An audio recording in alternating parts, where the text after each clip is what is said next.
Hey everybody, welcome back into Mining Stock Daily. This is your week's long-form episode here on the podcast. Trevor Hall here with you once again. We have Sprott's Sam Broom back on the podcast. He's always been a fan favorite for the number of years that we've been publishing this podcast and now YouTube channel. So if you wouldn't mind, hit that like, share, subscribe, all the things. Leave a review if you don't mind.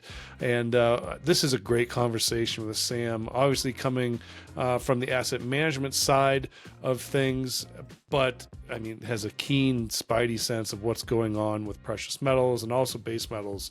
So we kind of talked the gamut along the metals commodity space and really spent a lot of time talking about this move behind precious metals, the fundamentals and the geopolitics of it all. So it's a really important conversation to try to get a sense of, you know, certain things, what's moving, because you never know what's going to happen over the weekend. Special thank you to Western Copper and Gold, Fireweed Metals, and Arizona Sonoran Copper for their continued support of the podcast. And if you'd like, please shoot me an email, trevor@clearcreekdigital.com, for any questions or follow-ups. All right, everybody, here's my conversation with Sam Broom. Have a great weekend.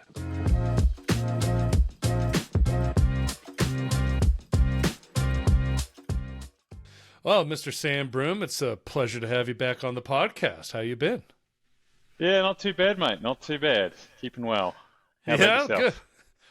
Doing well. I mean, obviously the news continues. Explorers are still out there drilling projects, and we're seeing some good results. You know, from across the board. The market isn't necessarily there to reward good results as it once was. And you know, give me a sense of how you've been kind of filling your time there at Sprott, given these real lousy markets. Yeah, no doubt about it. It's been tough, particularly anything speculative, right? There's not a lot of speculative animal spirits out there right now for a number of reasons, which I'm sure we'll dive into at some point. But you know, whilst it's, you know, as a resource investor, it feels like you've gone through all the different phases of grief over the last few years at various points in time. You know, if you put that aside, if you've got a long-term view, I mean, these are the kind of markets that if you can keep your wits about you, pick up some of the stuff that's just unloved and, you know, poor liquidity and fund flows and all that sort of stuff, whatever the reason has knocked it down. I mean, this is the type of period where you can set yourself up for the next 5-10 years if you keep your wits about you. So look, it's been tough. It has been, I'm sure it's been tough on all resource investors mentally, but there's also some excitement out there. It's certainly a buyer's market, and you know, it's often, you know, it's funny how you look back when the sector's taken off for a year or two and you wish you'd been more aggressive when things were on sale, and you sort of kick yourself for not doing that. That situation's staring you right in the face today, if you've got a contrarian mindset and a long-term time horizon. So it's something to be excited about too. Yeah, give me a sense of just on your personal professional journey. How did that contrarian mindset kind of come about? I mean, it just doesn't flip like a switch. It takes a lot of time and maybe some hindsight to recognize times like these, I would assume. You know, I mean, I've fortunately or unfortunately, I kind of came, you know, I came into the mining space, you know, not on the financial side, but you know, I was working in the mining industry starting around 2012. So I basically came in perfectly at the top. So I got to witness, you know, on the engineering mining side of things, what happens in major companies when commodity prices dramatically shift. You know, budgets, you know, it goes from being any heartbeat, get you out on site, we'll fly you out there, we'll pay you a bunch of money, to projects got the kibosh, everything's on hold, we're laying people off literally in the span of weeks. You know, like I experienced that firsthand. Since then, you know, since I moved to the financial market side of things in sort of late 2015, early 2016, I mean, it's been a roller coaster for sure. You know, being in the markets in that time, you kind of haven't had the option of being anything but contrarian, right? I mean, we've had a few little blips here and there, 12, 18 months where things have been okay. You know, 2019 through mid 2020 for the gold stocks, a little bit longer for copper and silver and things like that. You know, uranium's coming up now. You know, energy's had a few good years now. But by and large, I mean, you've had to have been a contrarian to be in this space the last 10 years, really, right? It's sort of been a long, what I view as a long, grinding bottom process to the whole commodity trade. And I think we're probably getting to the exciting part of that long grinding phase. I think it's probably going to continue to be volatile. There's plenty of macro risks and liquidity risks that will almost certainly get caught up with here in the mining space. But you don't go through a period of time like this where capital has been constrained to the sector without there being flow-on effects in the mid to long term. And we're certainly starting to see some of that go from being inevitable to perhaps imminent. Yeah. Coming off, it's been 1 week since I've had my trip to London for LME week, and there was a number of different themes that kind of popped up in conversations, and I've kind of pontificated on last couple of days. Obviously we're seeing, precious metals have had a rebound off those just horrible bottoms that we saw about 1815 in gold. There's obviously, in hindsight, we talk about hindsight, but that was almost overdone and way oversold. We've seen an extreme bounce higher off those bottoms. But outside of precious metals, like some of the themes that I was picking up from in London were, met coal was a conversation that kept coming up in conversations. Demand for iron ore kept coming up in conversations. And these commodities that the big producers, the BHPs and the Glencores continue to kind of hang their hat on. A lot of times in this space, when we talk about speculation and resource development and exploration, it seems like some of those more important commodities are kind of left to the back burner. Have you had any more conversations with your clients or maybe other people in the sector about, keeping, kind of seeing the forest through the trees here and seeing where opportunities are lying if they're not necessarily in precious metals? You know what? It's interesting. We've definitely had a resurgence in interest in coal, which I probably haven't had any interest in coal for most of my career. I think it's one of those classic scenarios where it was left for dead, right? I mean, these coal miners are being priced as if coal's not going to exist beyond 2030. You know what I mean? I mean, they're trading at ridiculous, multiples. They've just been shunned. The whole ESG movement. You've seen. I don't know if you saw the news with BHP just divesting 2 of its flagship coal assets this week. They've sort of just been pushed out. It's become an uninvestable space, and because of that, there's been lack of investment in capacity. In growing capacity. And if you look at coal consumption globally, it's still going up every year, right? Regardless of whether you think coal's going to be dead past 2030 or whatever. I personally can't see that. I think, in fact, it's probably likely that coal demand actually goes up, but we will see. There's been no investment in growth and capacity, even to maintain existing levels. So obviously, you hit this crazy spike in both met and thermal coal last year that sort of reignited or brought to the forefront that commodities like coal that have been forgotten are still so important to the global economy, right? The globe just cannot function without coal. It's still such an important part of both the energy mix and, steel. Obviously, it's a key ingredient in steel manufacturing. So I think, for investors that don't have a mandate that excludes them from investing in coal, I think it's really, really interesting. And it feels a little bit like there's been a tipping point recently where that the realities of life are coming back to the forefront again, and that we can't just ignore those commodities. We've got a third-party group of analysts that we employ out of, they're global, but they're based out of Australia, and they were in town last week, and they were just doing a big North American roadshow, and they were shocked because for the first time in their existence, they were getting asked, the number one thing they were getting asked about was coal from investors. Wow. Which they said they almost haven't had before. So there's definitely been a rekindling of interest in sort of the more old school, quote unquote dirty, less ESG friendly commodities like coal. I've actually been shocked at the resilience of iron ore, given all the woes going on in China. Obviously they're a giant consumer of iron ore. But from the investment side of things, those big bulk commodities are very simple to, well, I shouldn't say very simple. They're a lot simpler to mine, and they're often very, very profitable commodities. For the profitability cycle seems to be a lot bigger in those commodities. They're a lot kind of simpler. I mean, just a lot of it's just digging up dirt, putting it in a truck, shipping it, right? There's a lot less concentration and metallurgical issues and all that sort of stuff that you get with the metals markets. So they're definitely not markets that resource investors should look past. They're not quite as sort of quote unquote sexy as, the metals and various other forms, but just look at the profitability of the big boys like Rio and BHP and all of that. It's definitely not a space you want to completely ignore, for sure. Right. Well, I mean, I'm wondering if we've learned that as resource investors and even and the speculators lower down the curve, if we have forgotten to be agile in the commodity space, and maybe we forget far too often that the metal space is more than just gold and copper.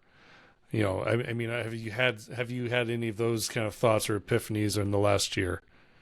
Yeah, I mean, and I just think they've been. There's just, if you look, I don't have the numbers in front of me, but I'm sure if you look at the number of juniors in the coal space and the iron ore space relative to the precious metal space and then the base metal space, I bet it's a tiny fraction of the amount, right? It's these big bulk commodities tend to be the realm of the big boys, which tend to be more in the realm of long-term investors. Like I know in Australia, for example, BHP and Rio are some of the largest companies on the ASX, or I think they might even be two of the largest companies in the ASX. They're in all the retirement portfolios. They love it because they pay out big dividends. I think a couple of years ago, BHP paid out a total shareholder yield of something like 17%. You know what I mean? This is a big $150+ billion company.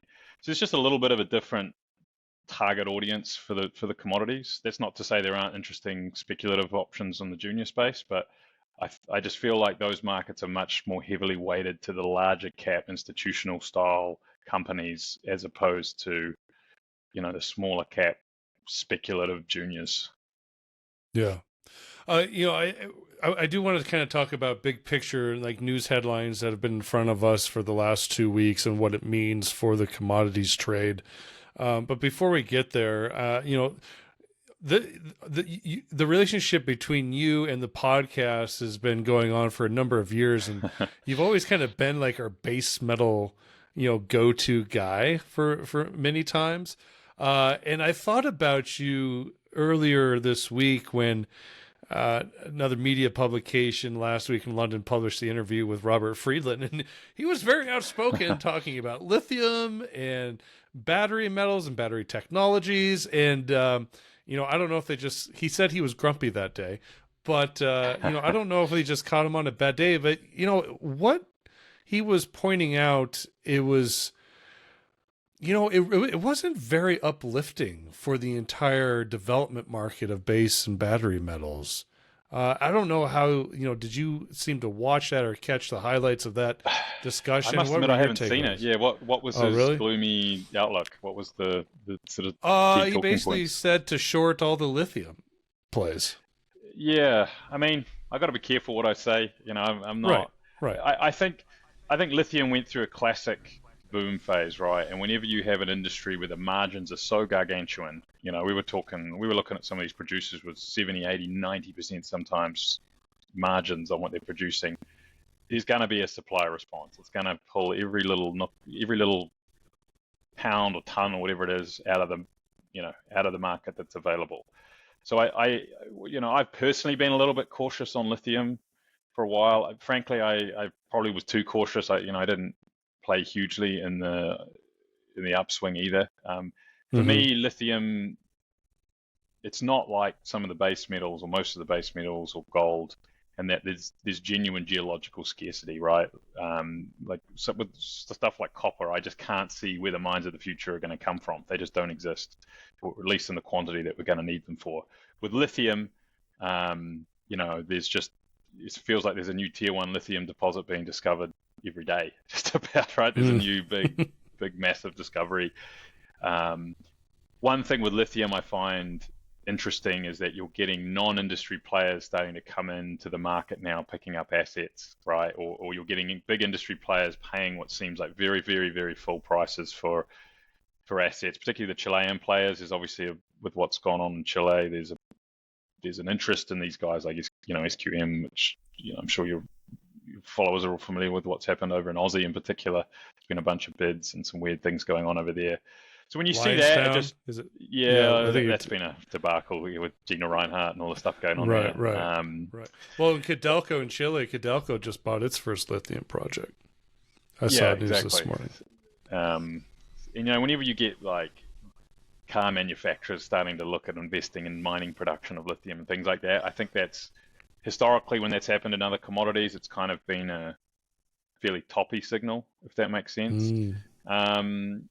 Clearly, though, the lithium price has already come up a long way from where it was last year, or late 2021. So in terms of where the lithium price is trading, it's actually interesting from a contrarian standpoint. A lot of the equities haven't come off what I would have expected given what the lithium price has done. So I guess there's two schools of thought about that. There's some people believe mining equities lead commodity prices and that the equities holding up means we're due a rebound in the lithium price. And certainly out 3, 4, 5 years, the supply demand dynamics for lithium look very bullish. In the short term, the next couple of years, they look a bit oversupplied. Obviously, there's a big wild card on what the demand side actually does look like, whether it ramps as much as analysts are predicting. And I think reality is probably going to be somewhere in the middle of the bear case and the bull case. So yeah, I mean, if the equities came off a little further, it'd probably start to tempt me. I think this current M&A frenzy we're seeing has probably kept a lot of the prices of the equities higher than the lithium price would suggest. So personally, I'm probably waiting to see how it settles out a little bit here on the lithium space. In terms of the other battery metals, I think I still stick by copper being one of the best long-term plays, long-term commodity themes to have exposure to in the long run.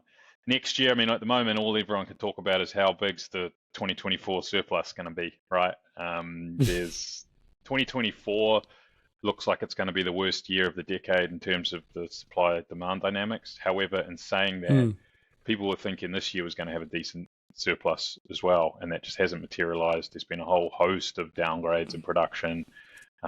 Just about all the analytics we get is just constantly downgrading supply. So it wouldn't surprise me if the surplus next year is much skinnier than is currently being forecast, and it wouldn't even surprise me if it ended up having a deficit next year. The caveat being, everyone's still waiting for this bloody recession to rear its head. So if we have a global calamity and demand, global activity, economic activity just implodes, then everything's off the table.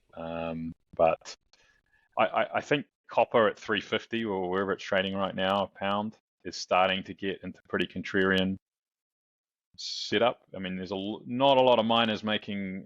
Most miners are still making a little bit of profit, but it's starting to get pretty skinny below 350 and certainly $3. I mean, there's going to be a lot of supply that just comes off the market at $3 a pound copper. There's not a lot of players making. When you net everything out, if you look beyond your C1 cash costs and look at the true cost of production, $3 is a pretty interesting floor. I mean, we could go lower than that on a big liquidity event, but that's for me, on a really contrarian sense, I start getting interested in commodities when there's significant portions of the cost curve that they're underwater and not making money, and you start seeing mine closures and things like that. We had a guest on the other day talking about palladium. Actually, at the price action of palladium and the typical costs associated with mining palladium just aren't there, and he seemed very bullish on palladium. Obviously that's kind of more classified as a precious metal, but has obviously lots of industrial uses. But in the fears of that recession, whenever it shows up, if it shows up, Sam, I mean, obviously the copper chart looks like it has been preparing for a recession. You could make the same argument for the other industrial metals, nickel, zinc, perhaps. Is that where the traders are seeing? Are they just kind of Is the price action just kind of trying to sniff out the timing of this recession and preparing for it? I think there's definitely a big part of that, especially in the copper space. Copper's kind of the more of a hedge fund play thing, with the depth of the market. Some of the smaller markets like palladium and nickel and stuff like that. I think there's less. It's not absent financial players, but there's less of it. But they are smaller markets, so it takes much less to move them around. So I do think a lot of it is just, financial players trying to express a theme. With stuff like nickel, I mean, nickel, everyone's talking about the surplus next year in copper. Everyone's talking about the Indonesian supply in nickel that's coming on right now. So I do think there are some fundamental drivers, some supply side drivers that are making nickel quite weak. I'm not quite seeing the inventory response I would have expected, given how bearish everyone seems to be on nickel right now. Inventory levels are still fairly low with nickel. It's also going to be interesting to see with a lot of these commodities whether there is a bifurcated market that opens up for sort of, green, low carbon nickel, because obviously all the Indonesian nickel's about as carbon intensive as you can get, right? So if people really do care about low carbon nickel, the Indo stuff doesn't solve that problem. It almost makes it worse. But if people just care about lowest cost nickel in their batteries, then there is this bit of a supply situation to work through in the nickel market right now. But longer term, it's sometimes some of these battery metals in particular. I mean, low prices almost do the theme a favor in the longer term, right? Because right now we're in this phase of huge production capacity expansion in the battery space, and if nickel was relatively low priced or not priced at excessive levels, it almost incentivizes more investment in that technology, right? If nickel were 3 or 4 times higher, all of a sudden there's all these incentives to manufacture or design nickel out of batteries, right? I feel like we were starting to hear rumors of that a couple of years ago when nickel really spiked. So in a way, it's sort of the current price situation is almost adding to the bullish case for something like nickel out 3, 4, 5 years, because it's kind of, I'm hearing rumors that there's less chatter now about it getting engineered out of batteries, given the price range it's been in lately. So a lot of complex dynamics. There's a lot of guesswork that goes into the supply demand side of things, but a lot of these base metals are starting to get down to fairly contrarian levels. Yeah, I've been giving some thought to this new generation of electric vehicles in the battery technology, and I just I always try to listen. I think the market and the consumer wants the electrification of transportation in their everyday vehicles. A majority of people, I think so, and I can just tell you from my own personal experience, I've got family members that were cursing out the Prius 20 years ago and now want a Tesla. So so I've seen this transformation firsthand. But I also kind of wonder if maybe this forecast for electric vehicles has been overdone. And we know not everybody is going to buy an electric vehicle the next time they purchase a car. Maybe it's because they don't live in a major city where maybe they need to drive hundreds of miles frequently during the week, and there's not enough charging stations. Maybe they live in a cold weather environment where in the winter it doesn't make sense to drive an electric vehicle because the power capacity in the battery during the winter just dwindles. And so and we just haven't had a full real generation of electric vehicle ownership yet, right? Well, we haven't even tested what happened. How long is the battery life in a Tesla or an electric vehicle, right? Right. I mean, what I'm hearing, it's 10 to 12, maybe 14 years. I mean, we're just getting to the point now where the sort of original wave of the EV ownership is coming to the end of their battery life, right? And we don't know. People haven't really thought about how much it's going to cost when they have to replace an entire battery and these things every 12 years, et cetera, et cetera. So there's a whole host of unknown factors, right? And So it'll nobody be wants to interesting. drive the same vehicle for 14 years anymore, unless you're my father. My father would drive the same vehicle for 14 years, but nobody else in the world would do that. Yeah, I will say I think it's a bit more of an American thing not to sort of run your car into the ground because back over in New Zealand, I feel like there's a whole different discussion, but yeah, Americans and especially do not like driving old cars. So Yeah, yeah, that's right. I don't know. yeah. So I'm just kind of preparing at some point. Like maybe we have it all wrong. We just haven't seen a full generation of electric vehicles being adopted, used, and then seeing those long-term effects on the consumer and the driver and the user, right? I think you're So, probably right. I think the dynamics are going to play out a little differently than everyone expects, right? It's usually the case. I do think there are a lot of pros to EVs. I mean, they're fun to drive. My mate got a mm, new Model Y the other day, and I took it for a spin for the first time, and I was like, okay, I get it. Like these are fun. And right. if you're just using them for a daily commute back and forth, they make a lot of sense, right? But there are obviously huge limitations if you want to go on a big road trip or whatever, right? There's massive limitations. You Right. can stop for an hour to charge it, find a charging station, and I was driving back from Vegas a few months ago, and there was like what looked like a multi-hour queue to queue up for your charging at one of the few spots along the way, and bits and bobs like that. So it is. I think it is a trend that's here to stay, but I don't think it's going to be as smooth bottom left, top right as people say it's going to be. There's going to be Yeah. lots of nuances along the way. Well, let's talk about something that has been somewhat smooth on the way up, and that's been gold from 1815. Yeah. You like that transition? Listen, this has been a pretty amazing move. We've put on over $150 on the price in just a matter of two weeks, give or take here, Sam.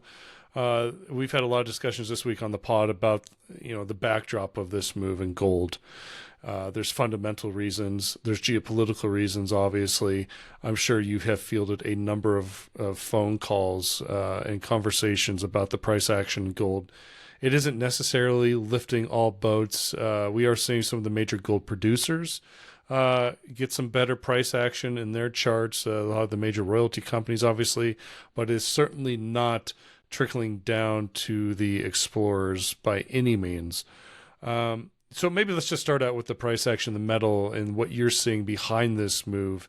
Is it more of a fundamental macroeconomic buy, or is it because there's shit going down in the Middle East and anything could happen on any given day? Yeah, good questions. Could be a combo of all the above. I mean, I have a policy, given many scars over the last 5-10 years of not buying on geopolitical based moves, right? They usually flash in the pan, they usually roll over. So you could Yeah. argue this is just what's going on in Israel and Gaza, sort of panic buying on that. I can see that. I also feel like there's definitely something else going on behind the scenes as well. I think there's just too many other correlations that are breaking in the background for it to just be purely that. It's probably a combo factor. Obviously, the weird thing right now is all of gold's usual correlations to real rates and the dollar are just completely breaking down, right? So yields and in particular real yields are going parabolic lately. That's usually kryptonite for gold, right? If you told me a couple of years ago would be sitting at 5.5% Fed funds and good 200 plus basis point of real yield, I would have thought gold would have been back at 12 to 1400 bucks. You know what I mean? And then you overlay strong dollar 105 plus on top of that. I would have said, yeah, we're gold's going to be doing it tough. Clearly, that's not the case. So and on top of that, there's negative Western investor interest in gold, right? We're still seeing massive outflows from GLD and all the key physical ETFs. So that makes it even more impressive, right? There's all these negative factors which means we should be seeing a much lower gold price. I can't fully explain it, frankly. Like I'm sort of sitting here every day scratching my head going, how is gold not taking more of a beating? And so there are obviously some big players positioning themselves for almost like an emerging market style crisis in the US. This is the typical EM playbook is, you raise yields to try and curb inflation, which makes your debt service even harder, which means your currency gets whacked because you're printing more money to pay the debt, and yada yada yada. It's like a negative. It's like a positive feedback loop that spirals you into abyss, right? And that's where off ramps from the fiat system become important. That's why all people in Argentina and most of Asia own tons of gold, right? It's the way to store your savings in a non-depreciating form of savings. So people are clearly starting to position in gold for some sort of event like that escalating in the US. And clearly, it doesn't, I'm sure all your listeners have heard ad nauseum about the massive wave of treasury issuance that we're dealing with right now, the explosion of US debt. So, the simple supply demand side situation in the treasury market looks really weird, to be honest. It looks kind of scary, frankly. So I think that's, and it's hard to know who's actually doing the buying of the gold, because it's clearly not Western institutions and retail, right? All the vehicles they're using to gain exposure to gold are seeing outflows. So it's coming from somewhere else. To kind of come back to that question, who's buying? Like, my question is, before people were buying, somebody was absolutely selling. I mean, that was a huge dump basically from 1965 down to 1815. That's all happening in the financial market, right? That's the futures market. So, gold, when you're not in a strong bull or bear trend, gold's just a plaything for hedge funds, right? It's deep and liquid, and it's easy to manipulate, without putting on my sort of tin hat manipulator. It's just, that's what happens in markets, right? Big players with big pools of capital push things around to make trading gains. And gold is a very common plaything. It's when there's no clear, strong trend, right? And we've basically been consolidating for years, multiple years now. So interest is relatively low. And you see it in the positioning, right? Managed money's now net short in gold and silver per the last Commitment of Traders report. So they've just kind of, when the data's come out, that's usually bad for gold. They're just pushing the shorts. But that does set up when positioning gets net negative amongst managed money, it's not massively insightful to say this, but it's only happened on a few occasions in the last 10 years, and we've almost, without exception, had significant rallies out of positioning like this. So I think it's a very interesting time to be long gold. I would not want to be short gold at the moment with everything going on in the world and this price action we're seeing. But I guess to go down the rabbit hole, you mentioned the equities, and in particular the junior market, and why that hasn't responded yet. And that, let's be honest, that's been the case now for a couple of years, right? Last year as well, we got a decent rally from the lows in gold, and the miners didn't really do a ton. At the end of the day, the miners are like a derivative on the gold price, right? And it multiplied by the sort of level of investor fervor for speculation in the space. And if you look out in all markets, not just mining markets, speculative fervor is almost non-existent, right? Even in the tech space, right? You look at the Nasdaq's decently up, but it's basically all 4 or 5 big large caps, because people are almost using the big, what are the Mag 7 or whatever they're calling them, as almost like Magnificent Seven. The Magnificent Seven. That's almost like the gold trade for investors that have been conditioned that tech's the only space you can be, right? They go and hide out in these big 7 large cap names. You look at like Cathie Wood's ARK fund, right, which was the poster child of the speculative excesses of 2020, 2021. She's still down 70, 80% from her highs, floundering around the bottom with zero interest in any of that stuff. So broadly out there, when you've got 5.5%, yield on a risk-free asset, in the short-term T-bills, it just sucks speculative demand out of everywhere. I'm seeing it from my accounts, right? People are just. I was going to say, are you seeing, customers or investors say, why take on the risk in this junior space, and when I can take this and go get guaranteed 5% on a. Yeah, 200 basis points of real yield to take on no risk, and kind of like they're not disinterested, but they're just like, well, it's been so tough for so long. I'm just going to sit and wait for there to be a bit of a clear trend change, and for the stuff to matter again. It's a fairly common conversation. But isn't there? But Yeah. doesn't the risk continue? And I'm not a bond market guru by any means. In fact, I've learned more in the last couple of months than I think I've ever learned before. But isn't there added risk in the bond market if they continue to add to its supply? I mean, yeah. I mean, if you're out on the duration curve, there is, right. I mean, look at the long bond, right? You're down 40-50% if you bought at the panic peak in 2020. I mean, if you're buying 1 to 3 month T-bills via BIL or whatever, I mean, there's no duration risk, right? I mean, you could your risk is that inflation rockets and they cut rates in spite of that, and you all of a sudden you got real negative yields, and But if that happens, you're going to see the dynamic reverse, I think, where you have a flip back into risk on, because all of a sudden everyone's got to take risk again to earn a return, right? That's kind of how it works. So, I mean, I personally would not be.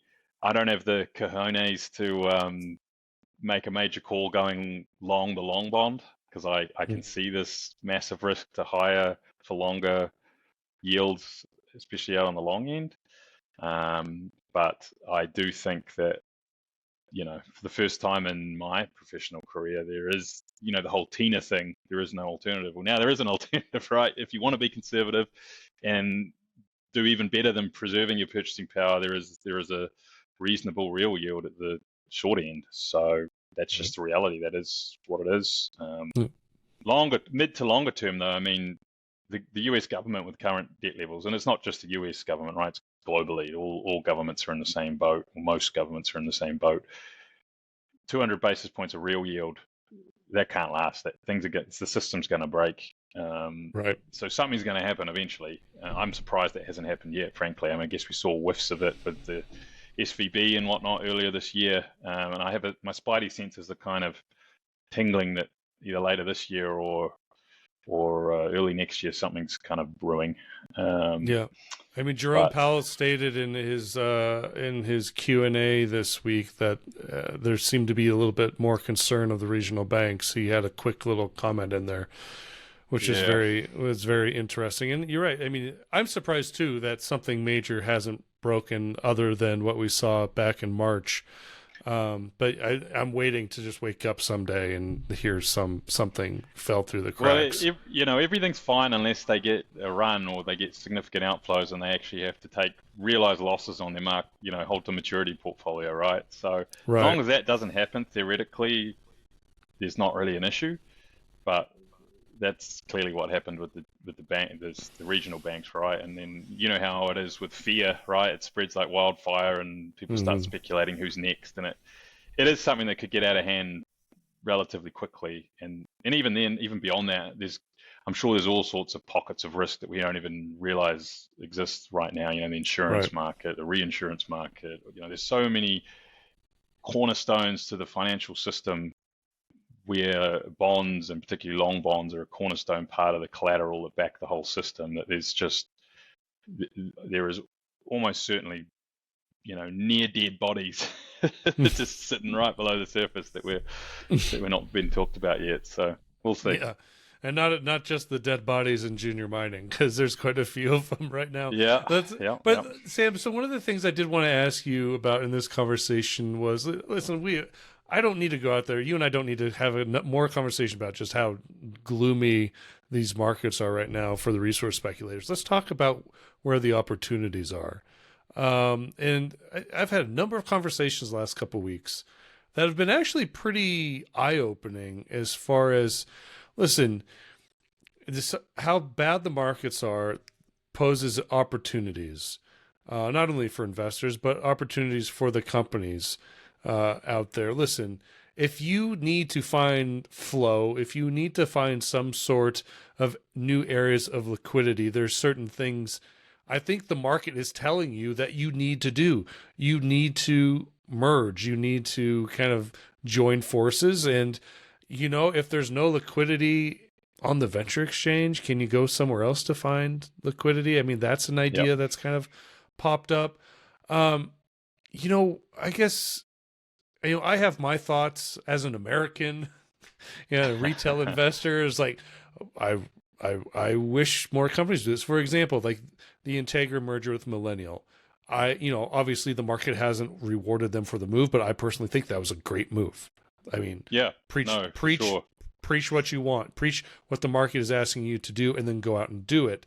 But don't sit on the sidelines and say, as a CEO, and say, well, this junior market, we need to become less, and then not do anything about it.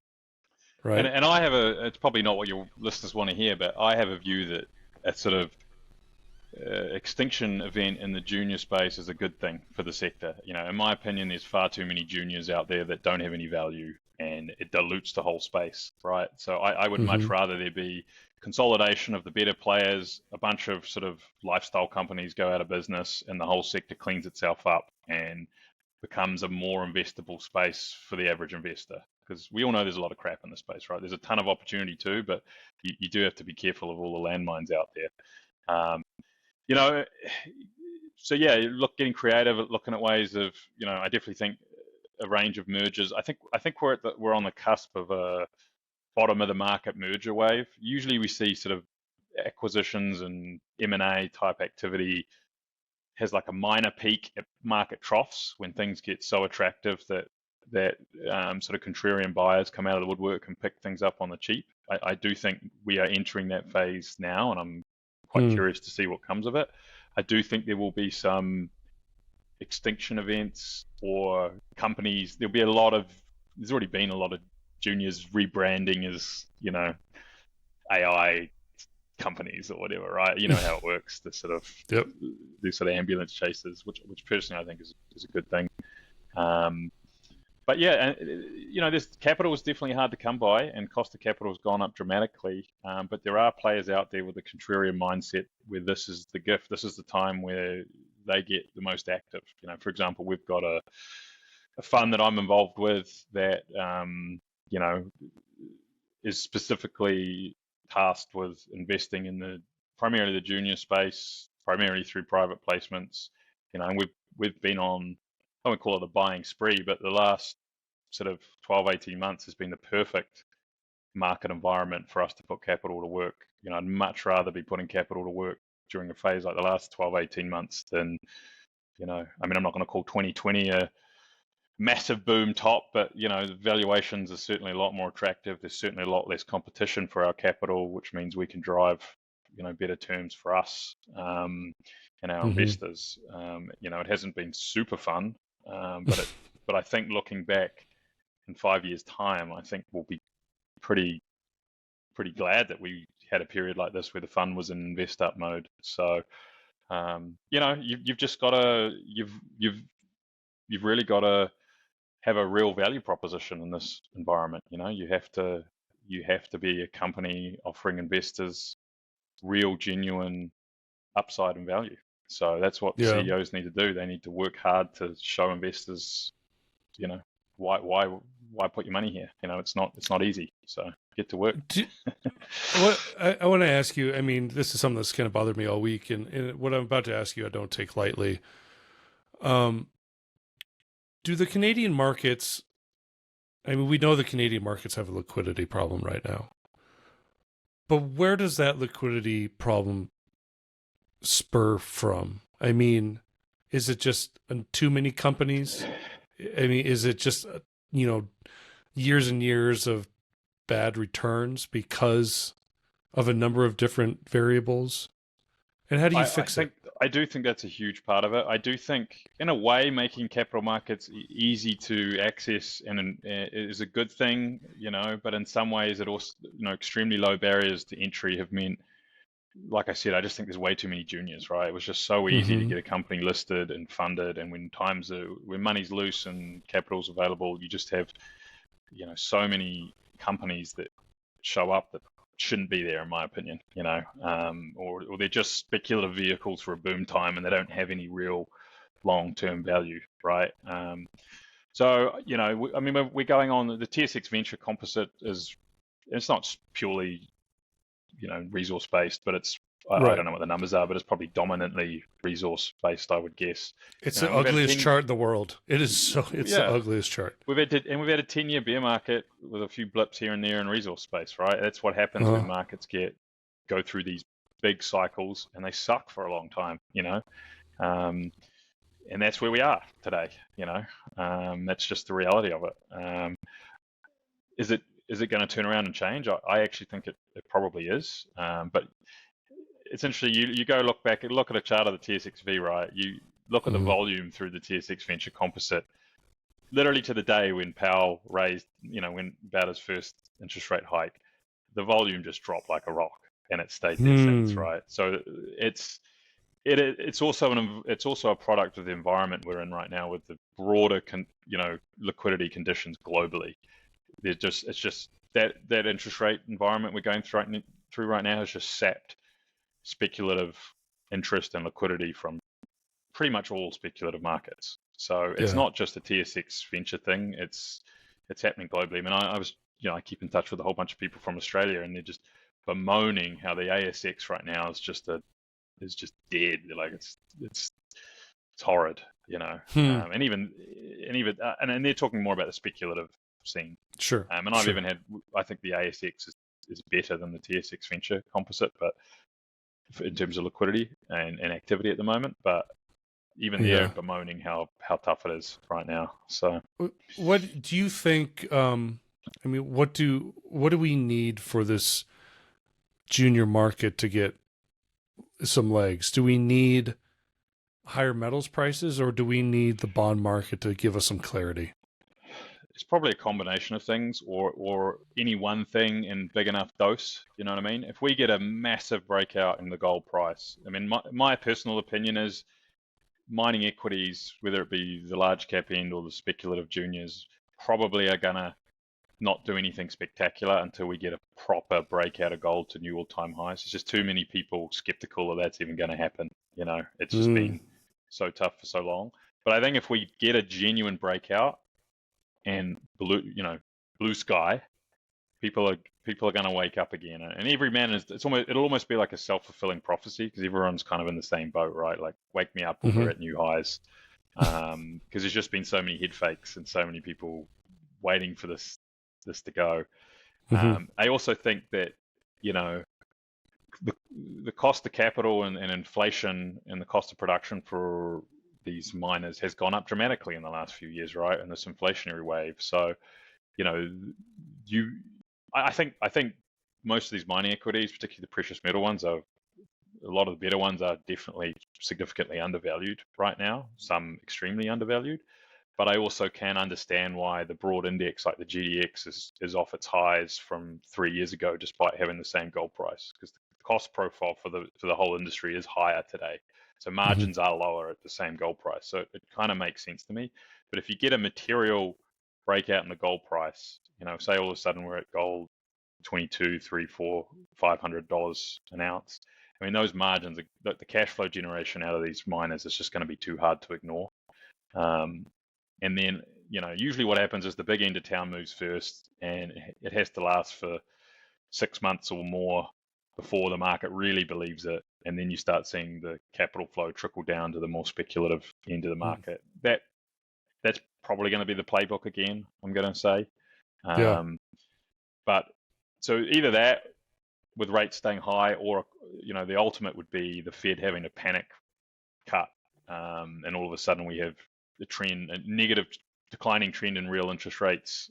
That tends to be the real catalyst, precious metals in particular, but the whole metals complex. That would materially change the whole liquidity profile of the whole market. I think you'd see, beyond the initial panic phase, because they're probably not going to do anything unless there's a panic phase, is my guess.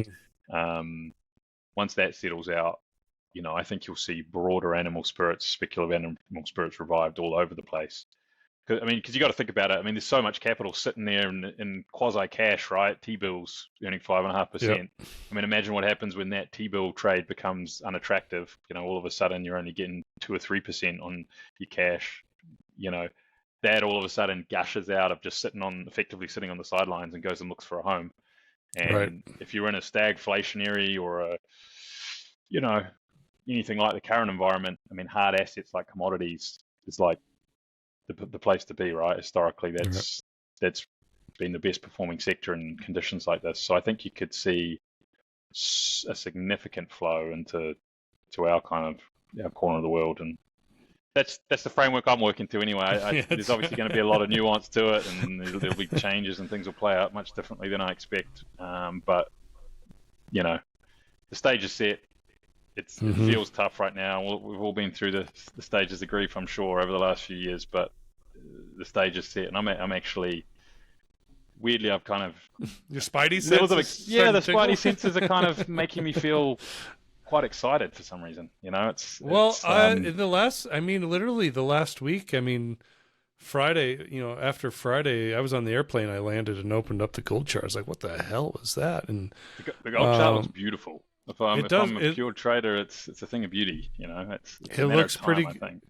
I feel pretty good. It's not going to happen in one straight line. I feel pretty good about it. I hope it's a healthy move higher, and obviously, I hope things in the Middle East kind of get solved peacefully.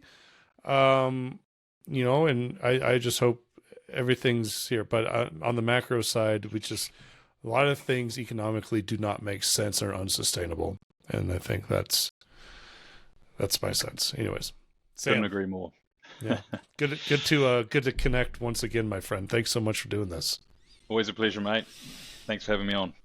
Yep. All right, everybody. That's a wrap here this week. We'll be back next Monday morning with the morning briefing. Have a wonderful weekend. Be well.